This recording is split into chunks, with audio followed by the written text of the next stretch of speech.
INB news కి స్వాగతం. ముందుగా ముఖ్యాంశాలు.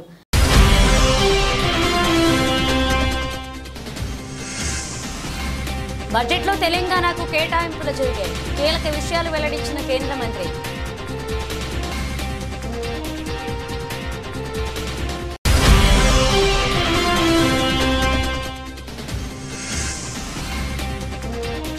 కుంభమేళాకు ప్రధాని మోదీ పవిత్ర స్నానంతో పాటు ప్రత్యేక పూజలు.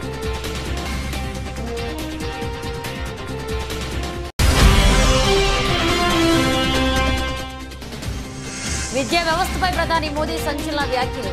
పోలింగ్ కు ముందు ఆమ్ ఆద్మీ పార్టీపై బాంబు పేల్చిన ప్రధాని మోదీ.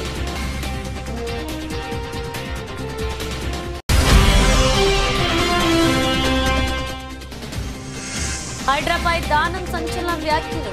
ఆ విషయంలో నో కాంప్రమైజ్ అంటున్న MLA.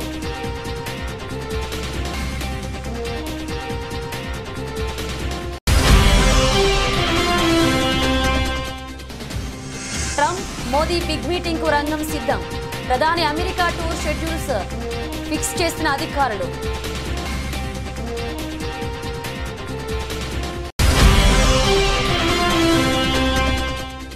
Hyderabad to Bengaluru bullet రైలు కేవలం 2 గంటల్లోనే హై స్పీడ్ కారిడార్ నిర్మించాలని నిర్ణయించిన రైల్వే శాఖ.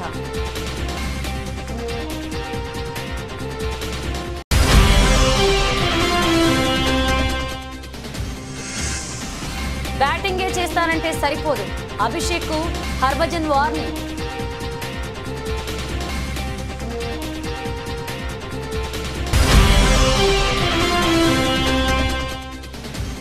భారీ నష్టాల్లో స్టాక్ మార్కెట్లు. 500 పాయింట్లకు పైగా లాభంతో మొదలైన సెన్సెక్స్.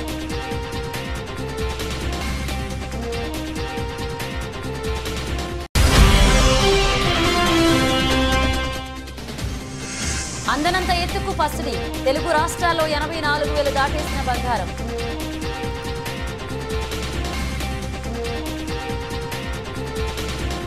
తెలంగాణకు కేంద్ర బడ్జెట్లో రైల్వేకు 5,337 కేటాయింపులు జరిగాయని రైల్వే శాఖ మంత్రి అశ్విని వైష్ణవ్ అన్నారు. ఉమ్మడి ఆంధ్రప్రదేశ్లో యూపీఏ హయాంలో 886 కోట్లు మాత్రమే ఇచ్చారని తెలిపారు. ఢిల్లీలో అశ్విని వైష్ణవ్ మీడియా సమావేశంలో మాట్లాడుతూ తెలంగాణలో 41,667 కోట్ల పెట్టుబడి పెట్టామని చెప్పారు. తెలంగాణలో 1,322 కిలోమీటర్ల కౌచ్ ఏర్పాటు చేస్తామని తెలిపారు. కొత్త వందే భారత్ రైళ్లను తెలంగాణ కేటాయిస్తామన్నారు. నవభారత్ రైళ్లు కూడా ఇస్తున్నామని తెలిపారు. అమృత్ భారత్ రైళ్లను 1000 కిలోమీటర్లకు 450తో ప్రయాణం చేసే అవకాశం కల్పిస్తామన్నారు. 100 అమృత్ భారత్ రైళ్లు త్వరలోనే అందుబాటులోకి వస్తాయని చెప్పారు. అలాగే కాజీపేట రైల్వే స్టేషన్ అభివృద్ధి చేస్తున్నట్లుగా ఆయన తెలియజేశారు. పలు పనులకు అనుమతులు కావాలని చెప్పారు. ప్రధాన రైల్వే స్టేషన్ల పరిధిలో రక్షణ వ్యవస్థ కవచ్ను ఏర్పాటు చేస్తున్నట్లుగా తెలియజేశారు. రాష్ట్రంలో 1,026 కిలోమీటర్ల మేరకు ఏర్పాటు చేస్తామని చెప్పారు. 2 ఏళ్లలో దేశమంతా ఈ టెక్నాలజీని అందుబాటులోకి తెస్తున్నట్లుగా వివరించారు.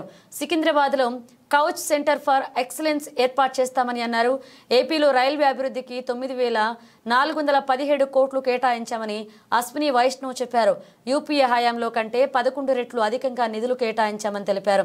ఏపీలో 84,559 కోట్ల రూపాయల ప్రాజెక్టులు జరుగుతున్నాయని చెప్పారు. 73 రైల్వే స్టేషన్లు అభివృద్ధి చేశామన్నారు. 100% రైల్వే లైన్ల విద్యుదీకరణ పూర్తయిందని, 1,560 కిలోమీటర్ల రైల్వే ట్రాక్ నిర్మించామని చెప్పారు. ఏపీ ముఖ్యమంత్రి సహకారానికి ధన్యవాదాలన్నారు. 8 వందే భారత్ రైళ్లు 16 జిల్లాలను కలుపుతూ ఏపీలో సేవలు అందిస్తున్నాయని చెప్పారు. భవిష్యత్తులో ఏపీకి మరిన్ని వందే భారత్ రైళ్లు వస్తాయని స్పష్టం చేశారు.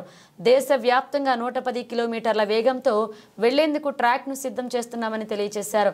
కొన్ని రూట్లలో 130 కిలోమీటర్ల వేగం, కొన్ని రూట్ల 160 కిలోమీటర్ల వేగంతో రైళ్లు ప్రయాణించేలాగా ట్రాక్స్ సిద్ధం చేస్తున్నామని అశ్విని వైష్ణవ్ తెలియజేశారు. 886 for combined, both states combined, it was 886 crore. Now it is only for Telangana 5,337 crore. This is again a matter of pride that entire Telangana state is now 100% electrified. The network of Telangana is now 100% electrified. I want you to take a note of very important data. The third point I would like to share with you, please take note of this. It's a very important number. the total investment of railways in the state of Telangana is 41,677 crore rupees. 41,677 crore rupees.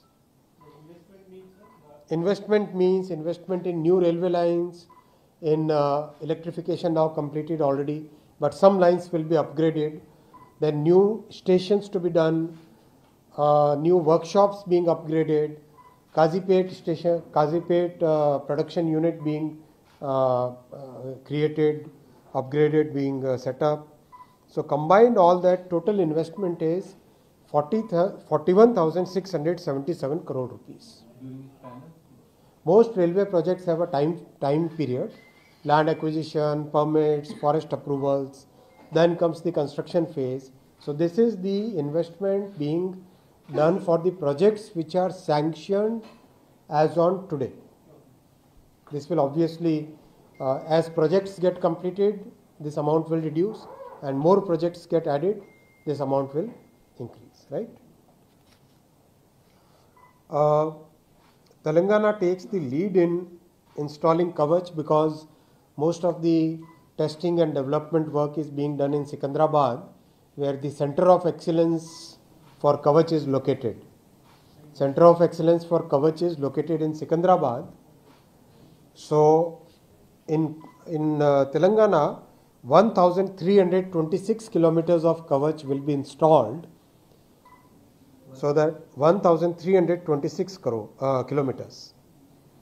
This is huge, and this. ప్రధాని మంత్రి నరేంద్ర మోదీ ఫిబ్రవరి 5న ప్రయాగ్రాజ్ మహాకుంభమేళాను సందర్శించనున్నారు. ప్రతిపాదిత schedule ప్రకారం మోదీ ఉదయం 10:30 గంటలకు ఫిబ్రవరి 5న ప్రయాగ్రాజ్కు చేరుకుంటారు. ఆ క్రమంలో ప్రధాని మహాకుంభమేళాను సందర్శించే సమయంలో ప్రత్యేక పూజలతో పాటుగా పవిత్ర స్నానం చేయనున్నారని తెలుస్తుంది.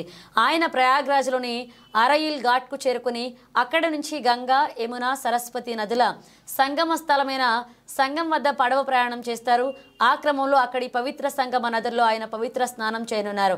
మోదీ ఆ తర్వాత భక్తులతో సంభాషించడం, ఆయా ప్రాంతాలలో పర్యవేక్షణ నిర్వహించడం, 2025 మహాకుంభమేళా కోసం నిర్వహించిన ఏర్పాట్లను పరిశీలించడం వంటి కార్యక్రమాలలో పాల్గొంటారు. మేళా అధికారులు వివరించినట్లుగా ముందుగా నిర్ణయించబడిన షెడ్యూల్ ప్రకారం ముఖ్యంగా స్టేట్ పెవిలియన్, నేత్ర కుంభ్ సందర్శనలో మార్పులు చేస్తామని అధికారులు ప్రకటించారు. దీంతో ఆయనకు కుంభమేళా ఒక ప్రత్యేకమైన ఆధ్యాత్మిక అనుభవాన్ని ఇవ్వనుంది. ఫిబ్రవరి 5 ఒక ప్రత్యేకమైన రోజు, ఎందుకంటే ఇది మాఘ అష్టమి, భీష్మాష్టమి వచ్చిన రోజు. ఈ రోజుకు హిందూ సాంప్రదాయంలో ఆధ్యాత్మిక విశేషత కలిగి ఉంది. మాఘ అష్టమి హిందూ మాఘమాసం 8వ రోజున జరుపుకునే పవిత్రమైన రోజు. ఈ రోజున భక్తులు త్రివేణి సంగమ స్థలంలో పవిత్ర స్నానాలు చేస్తారు. ఆ క్రమంలో ఆధ్యాత్మిక సాధనలు, పూజలు, ధ్యానాలు, దాన ధర్మాలు నిర్వహించబడతాయి. ఇది గుప్త నవరాత్రి సమయంలో కూడా వస్తుంది. हरोहरा His Excellency President Prabowo, Murugan temple trust के chairman Pa Hashim, managing trustee doctor Kobalan, dignitaries, Tamil Nadu और इंडोनेशिया के पुजारी एवं आचार्यगण, इंडियन डायस्पोरा के सदस्य, इस पावन अवसर का हिस्सा बनने वाले इंडोनेशिया और अन्य देशों के सभी साथी और इस दिव्य भव्य मंदिर के निर्माण को साकार करने वाले सभी कारीगर बंधु, ये मेरा सौभाग्य है कि मैं जकार्ता के मुरुगन टेम्पल के महाकुंभ अभिषेकम जैसे पुनीत कार्यक्रम का हिस्सा बन रहा हूं. माय ब्रदर प्रेसिडेंट प्रबोवो, उनकी मौजूदगी ने इसे मेरे लिए और विशेष बना दिया है. मैं फिजिकली भले ही जकार्ता से सैकड़ों किलोमीटर दूर हूं, लेकिन मेरा मन इस आयोजन के उतने ही करीब है जितना भारत इंडोनेशिया के आपसी रिश्ते। अभी कुछ ही दिन पहले प्रेसिडेंट प्रबोवो भारत से 140 करोड़ भारतवासियों का प्यार लेकर गए हैं। मुझे विश्वास है उनके जरिए आप सब हर भारतीय की शुभकामनाओं को वहां अनुभव कर रहे होंगे। मैं आप सभी को और भारत इंडोनेशिया समेत दुनिया भर में भगवान ఢిల్లీ అసెంబ్లీ ఎన్నికల పోలింగ్ ముందు ప్రధాని నరేంద్ర మోదీ ఆమ్ ఆద్మీ పార్టీపై బాంబు పేల్చారు. ఢిల్లీలో విద్యార్థులతో ముచ్చటించిన ప్రధాని మోదీ ఇక్కడ పాఠశాలల్లో 9వ తరగతి దాటి చదివేందుకు అందరూ విద్యార్థులను ఆమ్ ఆద్మీ పార్టీ అనుమతించడం లేదు అని చెప్పారు. కేవలం పాస్ అవుతారన్న గ్యారంటీ ఉన్న వారికి మాత్రమే పై తరగతులకు పంపిస్తున్నారని తెలిసిందన్నారు. రిజల్ట్ సరిగా రాకపోతే ప్రభుత్వం పరువు పోతుందని వారు భావిస్తున్నారని ఫైర్ అయ్యారు. విద్యార్థులను పై చదువులు చదవకుండా విద్యా వ్యవస్థలను ఆప్ అవినీతికి పాల్పడుతుంది అన్నారు. ఆ ప్రతిష్టను పెంచుకునేందుకే విద్యార్థుల భవిష్యత్తును నాశనం చేస్తున్నారని మోదీ మండిపడ్డారు. ఢిల్లీ పాఠశాలల్లో 9వ తరగతి 11వ తరగతిలో ఫెయిల్ అయ్యే విద్యార్థుల సంఖ్య అధికంగా ఉందన్న ఆరోపణలు ఎప్పటి నుంచో ఉన్నాయి. 9వ తరగతిలో ఏటా 1,00,000 మందికి పైగా ఫెయిల్ అవుతున్నారని విద్యాశాఖ లెక్కలు చెబుతున్నట్లుగా సమాచారం. ఈ నేపథ్యంలో ఢిల్లీ విద్యా వ్యవస్థపై ప్రధాని మోదీ వ్యాఖ్యలు సంచలనంగా మారాయి. मैंने सुना है ये दिल्ली में 9वीं कक्षा के बाद बच्चों को आगे जाने ही नहीं देते। जो बच्चे गारंटी है पास होंगे उन्हीं को जाने दें। क्यों? क्योंकि उनका रिजल्ट खराब हो जाएगा तो मेरी सरकार की इज्जत खराब हो जाएगी, इसलिए बड़ा बेईमानी का काम होता है। ఖైరతాబాద్ ఎమ్మెల్యే దానం నాగేందర్ సంచలన వ్యాఖ్యలు చేశారు. హైడ్రా విషయంలో వెనక్కి తగ్గేది లేదన్నారు. పేదల ఇళ్లు కూల్చుతామంటే ఊరుకోనన్నారు. తనకు ఎలాంటి నోటీసులు రాలేదని చెప్పారు ఆయన. అధికారుల విషయంలో కాంప్రమైజ్ అవ్వనని దానం తేల్చి చెప్పారు. వైఎస్ హయాంలో కూడా తాను కాంప్రమైజ్ అవ్వలేదన్నారు. తనపై 173 కేసులున్నాయి, పోతే జైలుకు పోతా అని దానమన్నారు. తన ఇంట్లో వైఎస్ కేసీఆర్ ఫోటోలు ఉన్నాయని చెప్పారు. ఎవరి అభిమానం వాళ్లది, ఇష్టమైన నేతల ఫోటోలు ఉంటే తప్పేంటంటూ ప్రశ్నించారు దానం. హైడ్రా విషయంలో తొలి నుంచి అసంతృప్తిగా ఉన్నారు దానం. ఇటీవలే తాను చెప్పినా కూడా ఆపకుండా కూల్చివేయడంపై ఆయన అధికారులపై ఆగ్రహంతో ఉన్నారు. కూల్చివేతల విషయంలో అధికారులు ఏకపక్షంగా వ్యవహరిస్తున్నారని అన్నారు. ఖైరతాబాద్ ఎమ్మెల్యే దానం నాగేందర్ పేదలను ఇబ్బంది పెట్టేలా వారి వ్యవహారం ఉండదన్నారు.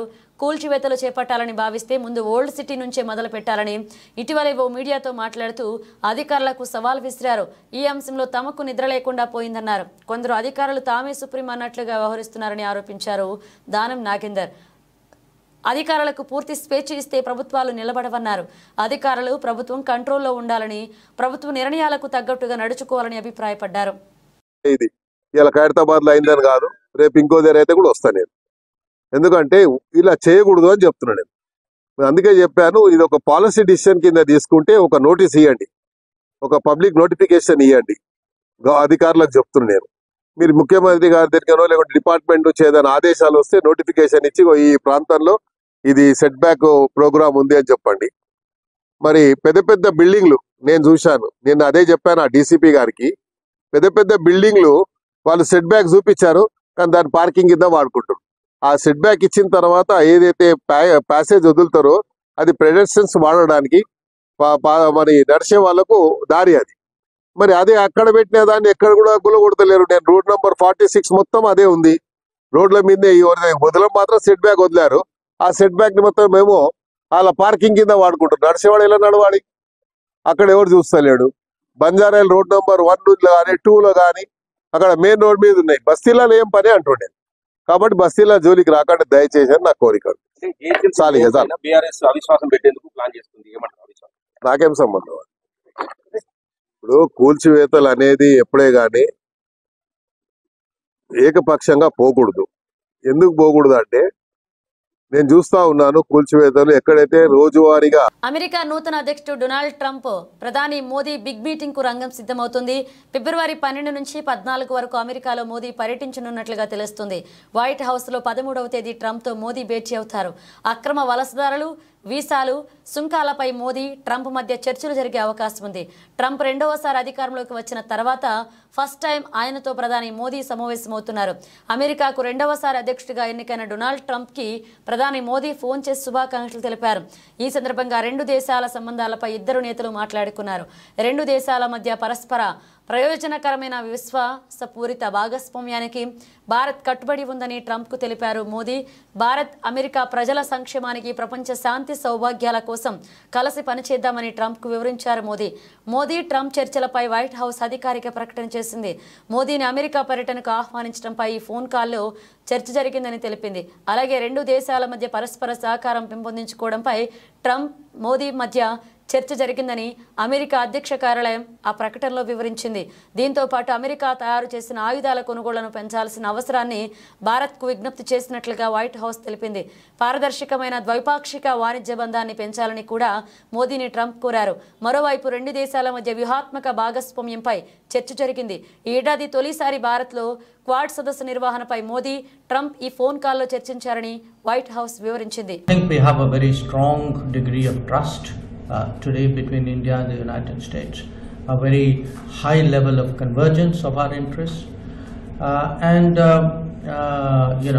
a sense that while we serve our national interests, while we build our bilateral partnership, definitely on regional issues and global issues, there is a lot of good that we can do. So that sense of global good was also very evident conceptually in what we discussed.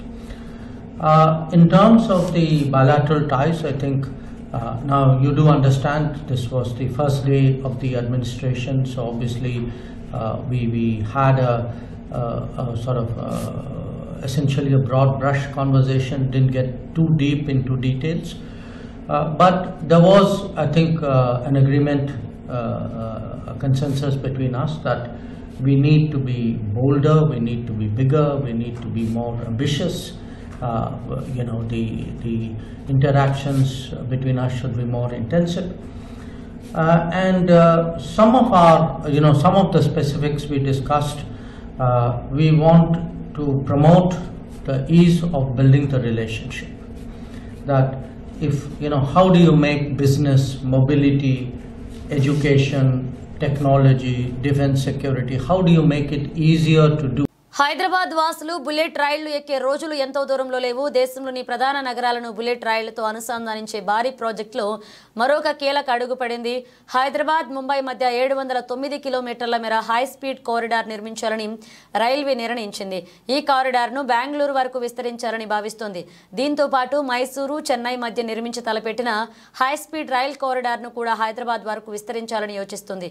అదే జరిగితే హైదరాబాద్ నుంచి ముంబై, చెన్నై, బెంగళూరు మధ్య ప్రయాణ దూరం గంటల్లోకి తగ్గిపోతుంది. ప్రస్తుతం ముంబై, అహ్మదాబాద్ మధ్య Japan సంస్థ సాంకేతికత, ఆర్థిక సాయంతో హై స్పీడ్ కారిడార్ నిర్మిస్తున్నారు. ఈ మార్గంలో జపాన్ తయారీ బుల్లెట్ రైలు నడవనుంది. ఆ తర్వాతి దశలో మరిన్ని హై స్పీడ్ కారిడార్లు నిర్మించనున్నారు. వాటిలో పైన పేర్కొన్న హైదరాబాద్ ముంబై, హైదరాబాద్ బెంగళూరు, హైదరాబాద్ చెన్నై మార్గాలు కూడా ఉన్నాయి. వీటిలో హైదరాబాద్ చెన్నై, హైదరాబాద్ బెంగళూరు కారిడార్లను ఎలివేటెడ్ భూగర్భ మార్గాలను నిర్మిస్తారు. హైదరాబాద్ బెంగళూరు మధ్య దూరం 618 కిలోమీటర్ల. సాధారణ సూపర్ ఫాస్ట్ ఎక్స్ప్రెస్లలో హైదరాబాద్ నుంచి బెంగళూరు వెళ్లేందుకు 11 గంటలు, వందే భారత్లో 8.5 గంటల సమయం పడుతుంది. అదే బుల్లెట్ రైలు అందుబాటులోకి వస్తే కేవలం 2 గంటల్లోనే బెంగళూరు చేరుకునే వెసులుబాటు లభిస్తుంది. అలాగే హైదరాబాద్ చెన్నై మధ్య దూరం 757 కిలోమీటర్లు కాగా సాధారణ ఎక్స్ప్రెస్ రైళ్లలో అయితే 15 గంటల సమయం పడుతుంది. బుల్లెట్ రైలు అందుబాటులోకి వస్తే ఈ సమయం 2.5 గంటలకు తగ్గుతుంది. అయితే ఈ ప్రాజెక్టులు పూర్తయ్యేందుకు 10 నుంచి 13 సంవత్సరాలు పడుతుందని రైల్వే అధికారులు అంచనా వేస్తున్నారు.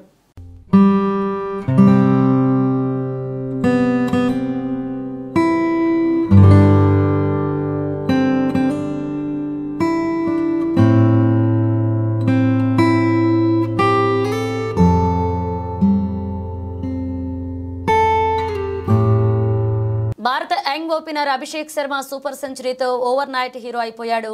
ఐపీఎల్ ఇన్నింగ్లలో ఫేమ్ సంపాదించుకున్న ఈ లెఫ్ట్ హ్యాండ్ బ్యాటర్ ఇంగ్లాండ్పై సెంచరీతో ఇంటర్నేషనల్ క్రికెట్లోనూ తన ముద్ర వేశాడు. అతడి నాక్పై దిగ్గజ స్పిన్నర్ హర్భజన్ సింగ్ స్పందించాడు. ప్రతి బ్యాటర్ కెరీర్లో చెప్పుకోదగ్గ నాక్స్ కొన్ని ఉంటాయి. కెరీర్ ముగిశాక వెనక్కి తిరిగి చూసుకుంటే అవే గుర్తుకొస్తాయి. అయితే అలాంటి ఇన్నింగ్స్ అంత ఈజీగా రావు. కొన్నేళ్ల పాటు ఆడుతూ పోతేనే ఇది సాధ్యం. అయితే కొందరు చిచ్చర పిడుగులు మాత్రం కెరీర్ స్టార్టింగ్లోనే మెమరబుల్ నాక్స్ ఆడి ఆశ్చర్యపరుస్తుంటారు. Team India young opener Abhishek Sharma అదే పని చేశాడు. ఇంగ్లాండ్తో జరిగిన 5వ టీ20లో అతడు ఆకాశమే హద్దుగా చెలరేగాడు. 54 బంతుల్లో 135 పరుగుల ఇన్నింగ్స్తో విధ్వంసం సృష్టించాడు. 7 4లు 13 6లతో ప్రత్యర్థి బౌలర్లను ఊతకోచకోశాడు. అలాంటోడిపై దిగ్గజ స్పిన్నర్ హర్భజన్ సీరియస్ అయ్యాడు. ఇంగ్లాండ్తో టీ20లో బ్యాటింగ్లో సెంచరీతో వీరవిహారం చేసిన అభిషేక్ శర్మ బౌలింగ్లోనూ సత్తా చాటాడు. ఒక ఓవర్ వేసి 3 పరుగులిచ్చి 2 కీలక వికెట్లు పడగొట్టాడు. అప్పుడప్పుడు బౌలింగ్ చేసే ఈ లెగ్ స్పిన్నర్ బ్రేక్ త్రూలు అందిస్తూ తనలోని స్పిన్ నైపుణ్యాన్ని బయటపెడుతూ వస్తున్నాడు. అయితే ఇదే అంశంపై హర్భజన్ సీరియస్ అయ్యాడు. అభిషేక్ బ్యాటింగ్ మీద దృష్టి పెడుతున్నాడు అని, మరి బౌలింగ్ ఎవరు చేస్తారని ప్రశ్నించాడు బజ్జీ. అతడితో మంచి లెగ్ స్పిన్నర్ దాగి ఉన్నాడని, బౌలింగ్ స్కిల్స్ను మెరుగుపరుచుకుంటూ అంటూ అభిషేక్కు అతడి వార్నింగ్ ఇచ్చాడు. ఈ విషయంలో గతంలోనూ పలుమార్లు సూచనలు చేసినా అతడు పట్టించుకోలేదు అని సీరియస్ అయ్యాడు బజ్జీ. అంతర్జాతీయ మార్కెట్లలో బలహీన సంకేతాలు ఉన్నప్పటికీ కనిష్టాల వద్ద మదుపర్ల కొనుగోళ్లు సాగిస్తుండటంతో మంగళవారం ఉదయం దేశీయ సూచీలు లాభాల బాటలో సాగుతున్నాయి. ఈ వారంలో 5, 6 తేదీల్లో ఆర్బీఐ ద్రవ్య పరపతి మీటింగ్ జరగనుంది. కీలక వడ్డీ రేట్లకు 0.25% తగ్గించవచ్చని మార్కెట్ నిపుణులు అంచనా వేస్తుండడం కూడా మార్కెట్ సెంటిమెంట్ను బలపరుస్తుంది. దీంతో సెన్సెక్స్, నిఫ్టీ లాభాలతో మొదలయ్యాయి. సోమవారం ముగింపు 77,186తో పోల్చుకుంటే మంగళవారం ఉదయం 500 పాయింట్లకు పైగా లాభంతో మొదలైన సెన్సెక్స్ ఆ తర్వాత మరింత లాభాల్లోకి దూసుకువెళ్లింది. ఒక దశలో దాదాపు 750 పాయింట్లకు పైగా లాభపడి 77,951 వద్ద గరిష్టానికి చేరుకుంది. ప్రస్తుతం ఉదయం 10 గంటలకు సమయంలో 692 పాయింట్ల లాభంతో 76,878 వద్ద కొనసాగుతుంది. మరోవైపు నిఫ్టీ కూడా సెన్సెక్స్ బాటలోనే కదులుతుంది. ప్రస్తుతం 204 పాయింట్ల లాభపడి 23,565 వద్ద కొనసాగుతుంది. HDFC Bank, Infosys, ICICI Bank తదితర హెవీ వెయిట్ షేర్లలో కొనుగోళ్ల సూచీలను లాభాల వైపు నడిపిస్తున్నాయి. సెన్సెక్స్లో Motherson, Sona, BLW, ABB India, Bank of India షేర్లు లాభాల్లో ఉన్నాయి. ట్రెడ్, అలాగే Tata Chemicals, Berger Paints, United Breweries షేర్లు భారీ నష్టాల్లో ఉన్నాయి. నిఫ్టీ మిడ్ క్యాప్ ఇండెక్స్ 898 పాయింట్ల లాభంతో కొనసాగుతుంది. బ్యాంక్ నిఫ్టీ 743 పాయింట్ల లాభంతో ఉంది. డాలర్తో పోల్చుకుంటే రూపాయి మారకం విలువ ప్రస్తుతానికి 87.02గా ఉంది.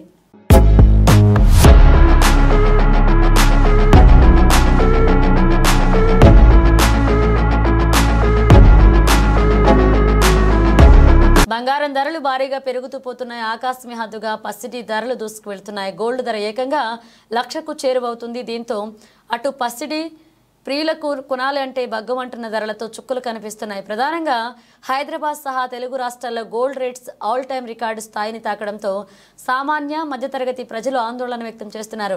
గోల్డ్ ధర పెరగడానికి ప్రధాన కారణం అంతర్జాతీయంగా నెలకొంటున్న పరిస్థితులే అంటున్నారు మార్కెట్ విశ్లేషకులు. మరోవైపు పెళ్లిళ్ల సీజన్ ప్రారంభమైంది. ఈ నేపథ్యంలో బంగారు ఆభరణాలు కొనుగోళ్లు చేసేందుకు జనం ఎక్కువగా ఆసక్తి చూపిస్తున్నారు. ఈ కారణంగా కూడా బంగారం ధరలు భారీగా పెరుగుతున్నాయి. భారతదేశ వ్యాప్తంగా ఈరోజు బంగారం ధరలు పరిశీలించినట్లయితే 22 క్యారెట్ల బంగారం ధర 1 గ్రాము 7,704 కాగా 24 క్యారెట్ల బంగారం ధర 1 గ్రాము 8,404గా పలుకుతుంది. ఇక దేశంలోని ప్రధాన నగరాలు, పట్టణాల్లో పసిడి ధరలు ఎలా ఉన్నాయో పరిశీలించినట్లయితే హైదరాబాద్ 10 గ్రాముల పసిడి 22 క్యారెట్ల ధర 77,040గా ఉంది. 24 క్యారెట్ల బంగారం ధర 84,040గా కొనసాగుతుంది. విజయవాడలో 10 గ్రాముల పసిడి ధర 22 క్యారెట్ల ధర 77,040గా ఉంది. 24 క్యారెట్ల బంగారం ధర 84,040గా కొనసాగుతుంది.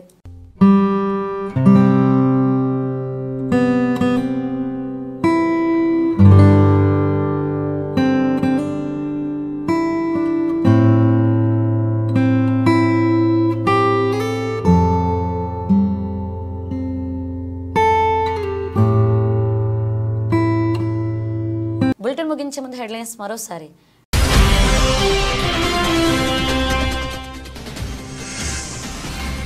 బడ్జెట్లో తెలంగాణకు కేటాయింపులు జరిగాయి. కీలక విషయాలు వెల్లడించిన కేంద్ర మంత్రి.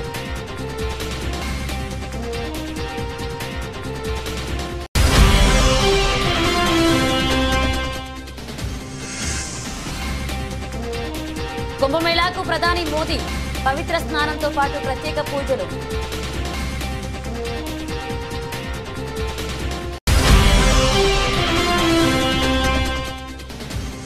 విద్యా వ్యవస్థపై ప్రధాని మోదీ సంచలన వ్యాఖ్యలు. పోలింగ్కు ముందు ఆమ్ ఆద్మీ పార్టీపై బాంబు పేల్చిన ప్రధాని Modi.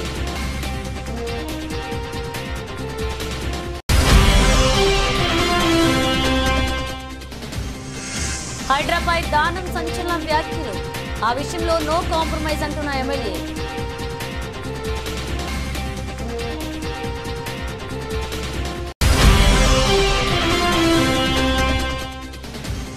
Trump Modi big meeting కు రంగం సిద్ధం. ప్రధాని అమెరికా టూర్ షెడ్యూల్స్ ఫిక్స్ చేసిన అధికారులు.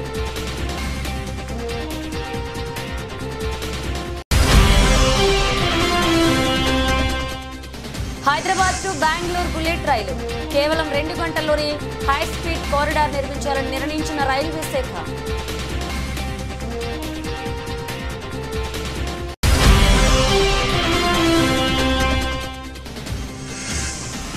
బ్యాటింగే చేస్తానంటే సరిపోదు, అభిషేక్ కు హర్భజన్ వార్నింగ్.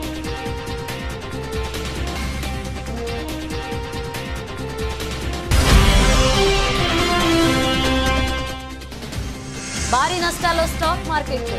500 పాయింట్లకు పైగా లాభంతో మొదలైన సెన్సెక్స్.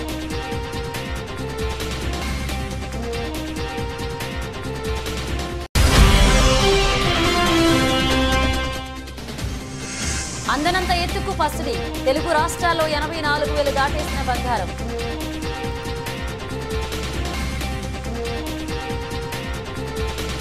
ఇవి బులెటిన్ అప్డేట్స్. మరిన్ని అప్డేట్స్తో మళ్ళీ కలుద్దాం.